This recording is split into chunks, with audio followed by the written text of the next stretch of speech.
Change of tactic today, Cody Barker. We are hitting all of the things that are great about the UK. I just don't like saying that healthcare in this country is free, because essentially it's not, is it? You have to pay for national insurance, and then you have to pay for all the other things on top, which are a joke. You know, like it's going to be building infrastructure that we're going to need, like HS2.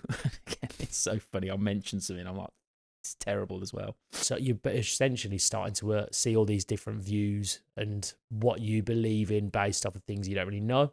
Anyway, we're getting negative. Oh, we are actually at the centre of the map, aren't we? Because everyone else bases their time on our time zone. Depends what map. If you went to China, then China would be in the centre. If you went to the US, global map. It's not how it works. We're going to Google this right now. We're going to put it up as we speak. It might be a short episode, but I feel... Is it the minute? With all of the doom and gloom happening in the world and everything that seems to be going wrong, I think it's nice sometimes to actually change the tactic and talk about the things that are going right and what is actually lovely and great about living in Great Britain, rather than jumping on the bandwagon, because there are a lot of things going on right now to be sad, pissed off, angry about. Whatever side of the coin you're on, you know, that's coming from both sides, left, right, in the middle. Everyone's sort of fairly pissed off. But this is not a down and out episode. This is a feel good and hopefully happy lift people up episode. So the UK, what a place. Obviously home to us. We live in England. We've been here our whole lives. And do you know the first thing that I will always say about England and the UK, regardless of how much everybody moans, and I think that is just embedded into our culture, that we have always been a country of moaners. Everything is always a Nothing's problem. ever good enough. Exactly. If it's, you know, the weather's always either too hot or too cold and nothing in between. Absolutely. Yeah, that's just one of the many things. But it always feels like home, doesn't it? Whenever you go away, certainly for me anyway, and I travel and I find myself being away for certainly 10 days, 2 weeks, I start to get that bug to feel like I want to go back home. Like I do need to come home. And it's such a strange thing, because obviously when you're here and you've been here for a while, you do desperately feel like you need to get away and hit that reset button. But then when you are away, don't know whether it's the same for you, but 2 weeks and I'm feeling like I need to get myself back. Yeah, no, I do. I mean, one of my favourite things after, like I say, a holiday of at least even really a week for me sometimes, and I'll get back and it's just going through your front door and you just kind of just sit down on your sofa and you're just like, right, okay, I'm happy, I'm grounded, and I'm back. And, you know, like where we live as well, there's greenery and shrubbery all around, and it's nice, and, you know, the weather and the rain and things like that, but it allows us to have, you know, a very green environment, which is, you know, it's nice. And, you know, when you see, again, where we are, there's lots of families and kids, and there's like a canal, and like it's all very British, and fields and farming, and I think it does ground you when you've got all that environment around you. And especially when all this madness is going on, you know, escaping to the countryside, which is one of the things Britain's known for, is the countryside. It has got a very grounding element to it, and I, for one, love it. It's being in nature, isn't it? There's a lot of good, positive impact to take away from being in nature in the countryside. And I know for a fact, when I was in Dubai last year, and you find yourself being surrounded by desert, and the sun's great, and it's nice being out in 25, 30 degree heat, and I was in the winter, but, you know, it goes up to 40 and 50. I know for a fact if I live there through the summer, and a lot of my friends, or a few of my friends, have gone and lived out there, 45 degrees in a day and this just said you can't go outside. It's a piss take. It's too hot. And obviously, it's weird, because obviously they say that you have to go and wear a hoodie inside and jumpers inside, but it's 45 degrees outside because the buildings need to be that air conditioned to a level to keep it cool. It's freezing inside, and it's like the surface of the sun on the outside. So it's this weird climate that's going on. And even when I'm away in places like Dubai, I do come back and I find myself, even if it's raining, or I've been on holiday to Greece and it's been straight sun for 2 weeks. And then you come home and you're like, oh, it's raining. I love the rain. And just for a little bit. And obviously then it gets to the point where it pisses everyone off and it's miserable very quickly. But essentially, That's about being British. yeah, it does. I think it does feel like home. And I think obviously that's because we've grown up here. And I don't know whether you would ever, do you think you could find yourself ever living away from the UK? I don't know. I've never really. People have mentioned it, and I kind of go through the standard countries of thinking, oh, Australia maybe, or parts of America maybe. But I think it'd just be more of a short-term, long-term holiday home, not an actual place to live, because we've got a lot going. Free healthcare being one. It's on its arse, but still free, so that's always a good thing. The monarchy, that's going through a bit of a downturn at the minute, but I love that whole monarchy and how things, when there's the jubilees and those things have been, and again, it makes you proud to be British, and I love that sort of stuff. But and the sciences and everything that we've developed over the year, Isaac Newton and Charles Darwin, Penicillin, Alexander Fleming, there's a lot of stuff to be proud of, and I'll start going. I'll be off on a tangent, but there's a lot to be proud of. I think historically, that's where I think therein lies the issue, doesn't it? Because historically, we had everything, and kingdoms rise and fall, and I think that is why the gripe is so intense at the minute, and why people are so pissed off, because it wasn't too long ago that the place was so great and everything was brilliant, and the healthcare was as well 10 times better than it is now. And I will say, and I just don't like saying that healthcare in this country is free, because essentially it's not, is it? You have to pay for national insurance, and then you have to pay for all the other things on top, but in taxes, which are a joke. This is a positive episode. A positive video. See, we're even immediately going off on a tangent. But no, you are right. Historically, there's so much to be sort of proud of for us as a country, and we have got some of the richest history in the world, if not the richest history, and we've done so many great things that it's a shame now where we are as a country. And I feel like if we carry on, and I think this is where my issue is and why it's better to do a video like this today, is because if everybody is negative about the future and negative about the present, then it's a one-way ticket downhill. It's a one-way ticket. It's like a spiral to the bottom, isn't it? You're never going to dig your way out unless you've got hope, like hope for the future, hope for what could be, the improvements that are coming. And because it's all fear-mongering, doom and gloom and misery, which isn't helped by any of the leaders that we've had in the last 2 decades, because it's always just been cutting costs, saving money, spending too much, problems, fighting issues, and there's not been enough hope. And I think that is where a culture can drive forward, when you've got that belief for the future and what could be. And obviously looking back, like you said, the history that we've got and the people that have come before us, you have to sort of take a page out of their book, don't you, and try and find how we can improve things for not only ourselves, our families and close circles, but then for the country as a whole. Yeah, I mean, we've had, like you're saying, great names, great people, great history, and we've got to try and be proud of that, because, we need to be able to cultivate that and then all want to push and go, you know what? No, actually, I don't mind paying taxes to my country, because it's benefiting everyone else who might need the money, or like it's going to be building infrastructure that we're going to need, like HS2. It's so funny. I mentioned something, I'm like, it's terrible as well. But it's being built, Slowly. and it will get there one day. But like, it's important to feel, like you're saying, hope and look back, and then be able to look forward and go, actually, you know what? Tomorrow will be better than today. And even our educational system, we've got some of the greatest universities in the world. If not, I think Oxford might be rated at the moment the best university in the world. And, you don't get there by being a load of idiots. We're incredibly hard on ourselves, which pushes us to try and strive for more. So entrepreneurialism is getting massive, and we've got to try and just tap into these areas and try and promote that, I think, in the school system to then make people want to push and work harder as they get older. I think genuinely the new wave of Great Britain is coming once Prince William makes his way onto the throne. Yeah, that's it. I think genuinely that he is. I watched a video of him the other day. He was doing a cycling challenge with some radio. He'd have his presenter. Leica on. He must have done. But the guy is.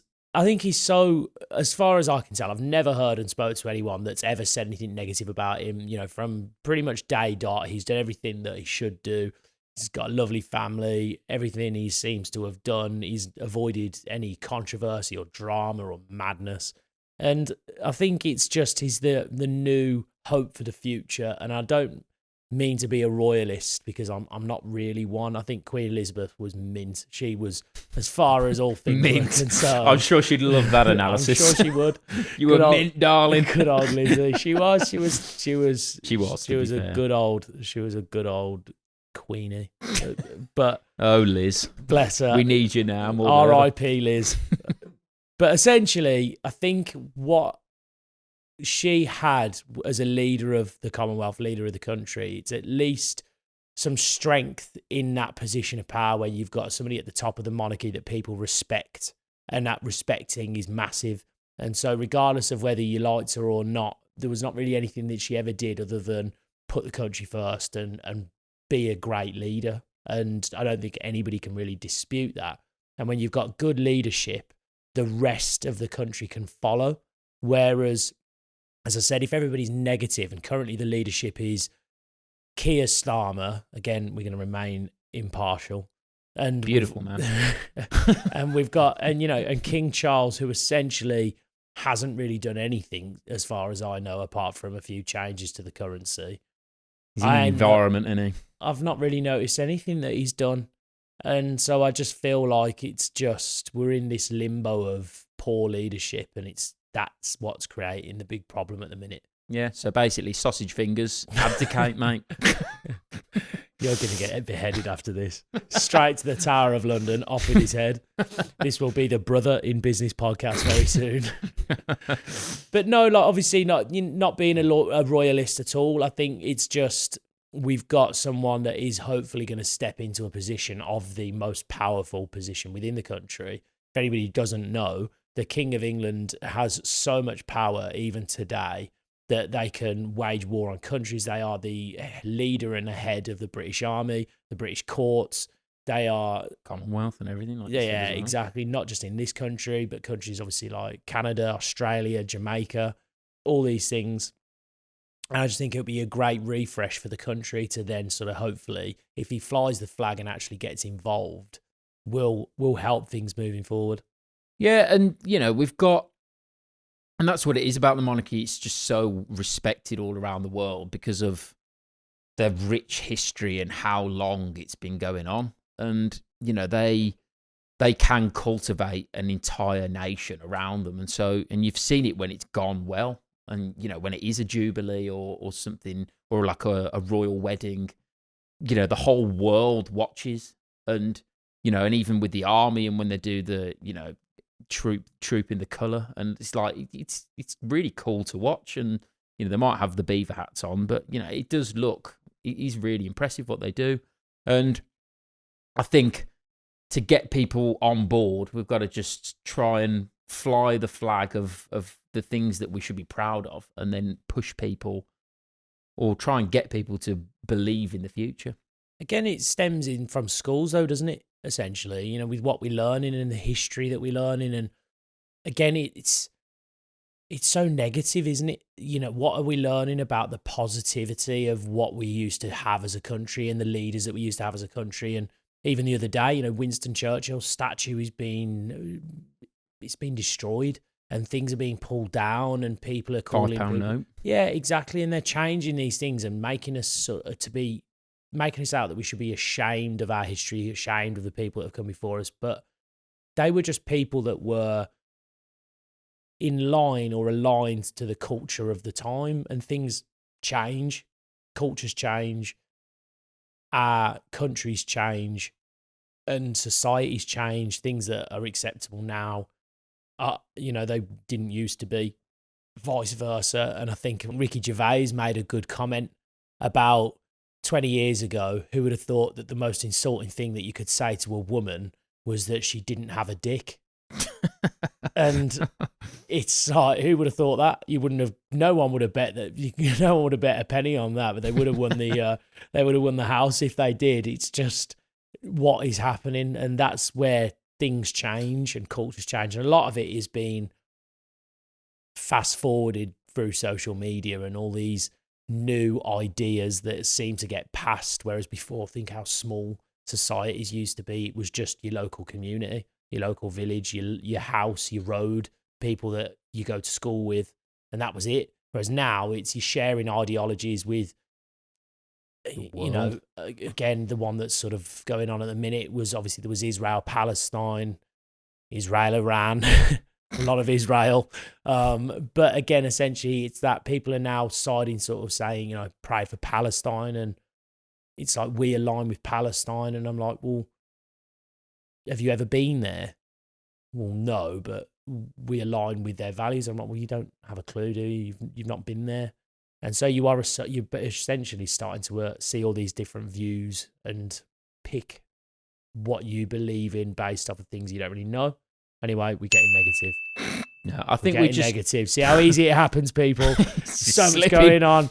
But I think at the root of what I was trying to get at is it's important that we focus on the good things about the history of the country, not sort of bringing down people like Winston Churchill because some of the bad things that he did or believed in at the time, because everyone's guilty of making mistakes. Yeah, I mean, if you go back far enough to, like, you know, Spartan times, I mean, flipping hell.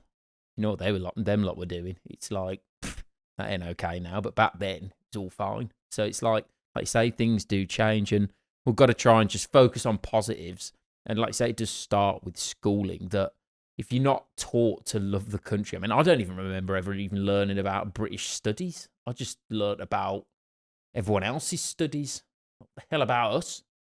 So, and, you know, and buying British and, like, you know, the farms and things like that. Like, you know, I'm seeing it a bit more now that on meats and things, you got like the flag and it's like made in Britain, support British farmers. And I think Clarkson's actually been a real good advocate for that. And sometimes it does only take one person to start really flying the flag and saying, no, you know what? We actually do a lot of good things. We do give to third world countries, and we do, you know, we did police the seas for slavery, and we did do, you know, we have invented all these things, like we say, in the sciences and academic studies and universities. So, you know, we need to be proud. I think Sport is the biggest one. And think of all the sports David fans Beckham's around left foot and right foot. Oh, God, reference Love Actually. Only you would do that. But no, I mean, saying sport, I mean, do you know all the we invented pretty much world sport. Every popular global sport that is in the world today Cricket was invented by us. Rugby, cricket, football, snooker, darts, rugby, badminton, tennis. Ping pong. I don't think ping pong was one. Rounders. It's a lot of sports. It's the biggest sports. So, especially rounders. Did I say boxing? Boxing. Modern day boxing. Marcus of Queensberry rules. We invented the biggest sports in the world, and we shit at all of them. I don't know. It's coming home this year. I don't know. Let's hope so. Imagine if it does. That is what we need. That's what we need. What we do need football that to come home. And then, to be fair, they're on a mad win streak. They've won about the past 5 or 6 games in a row. Let's not count. Come on, Tuchel. We needed a German. Let's not count. That's where it all went wrong. Oh, we should have allied with them years ago. Oh, Jesus Christ. No, obviously that's a joke. Yeah. Germans are great. You know, they've done a lot of good stuff as well. But essentially, I think something as big and historic as that happening would be huge. And again, all the money it generates and the revenues, and it can be a real big boost for the country. And again, you need the leadership, don't you, to be able to encourage and to actually say, do you know what, we're going to really boost the whole culture of football and our country being the founders of it, and we're going to champion it and allow the pubs to make a real good money, like make loads of money, rather than saying we're going to put all of the sort of tariffs and charges and increased taxes and increased costs and everything that they've done on all of these landlords and pubs and all of the hospitality industry as a whole, lift it all, like make a positive decision for people that everybody can get behind. So football 2026. You know what though? Think about it. Last time we won, 1966. 6. So it's been exactly what? 60 years. Exactly 60 years. I reckon it's coming. I'm putting £1,000 bet on it. I am after this podcast. All right, well, we're going to hold you to that. We'll put the print screen on the screen. If you don't do it, it's a bottle job. I think, yeah, sport, but it's global as well, isn't it? It's sport, and everything that we've done is global. It's things that we should be proud of and things we should champion. The other good thing, and the final one just before we go, and I think the one thing that is nice, and we talk about sport being global, is the fact that we are positioned well, where it's nice for us to go on holiday. It's 2 hours on a plane. We can land ourselves in Spain. We can go an hour and we're in Holland. We can go to Germany, France, south of France. We can go skiing in the Alps. It's only up the road, essentially. It's so well connected to so many different cultures and different places. You can learn about all these different things, Greece and further afield. It's not too far. Whereas if you're in the US, a lot of people that live in the States, they don't even have a passport. They just stay for their whole lives in the US because it's so far to get anywhere, and they just don't bother. I suppose it's so big they can have different climates and different things as well staying within the US. But It's a nice thing to be able to experience different cultures as well. And, maybe that's what Starmer's doing with all this immigration at the minute. More cultures coming in, which is always, it's a good thing. It's nice to have. Again, essentially, it's just geographically as the final win for me that I think we've got as a country. We are well placed. Well, we are actually at the centre of the map, aren't we? Because everyone else bases their time on our time zone. So that's pretty cool. We're not at the centre of the map, though. No, it's pretty much. No. We on any map. We're in the middle of the map. Depends what map. If you went to China, China would be in the centre. If you went to the US, global map. Global map. The global map. The global map. The global 2D map. Get a picture of a global map, and then you could put China. That's a globe. That don't count. You could. There is literally, it's spherical. No, go on. We'll have a look after this. So how can it be in the centre? No, on a map, when you've got a flat map that you'd see at school, we're in the centre of the map. Because we live in the UK. It's not how it works. We're gonna Google this right now. We're gonna put it up as we speak. All right, I'm gonna do it. We're gonna cut this broadcast for a quick intermission.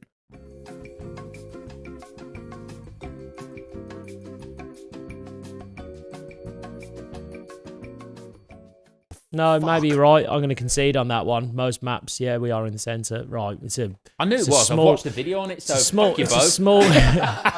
It's a small win. Keep it in the episode now. It's a small win. But we'll give it a giant win. Win for the UK, the great country of the UK. We are at the centre of time, Greenwich Mean Time. I like it.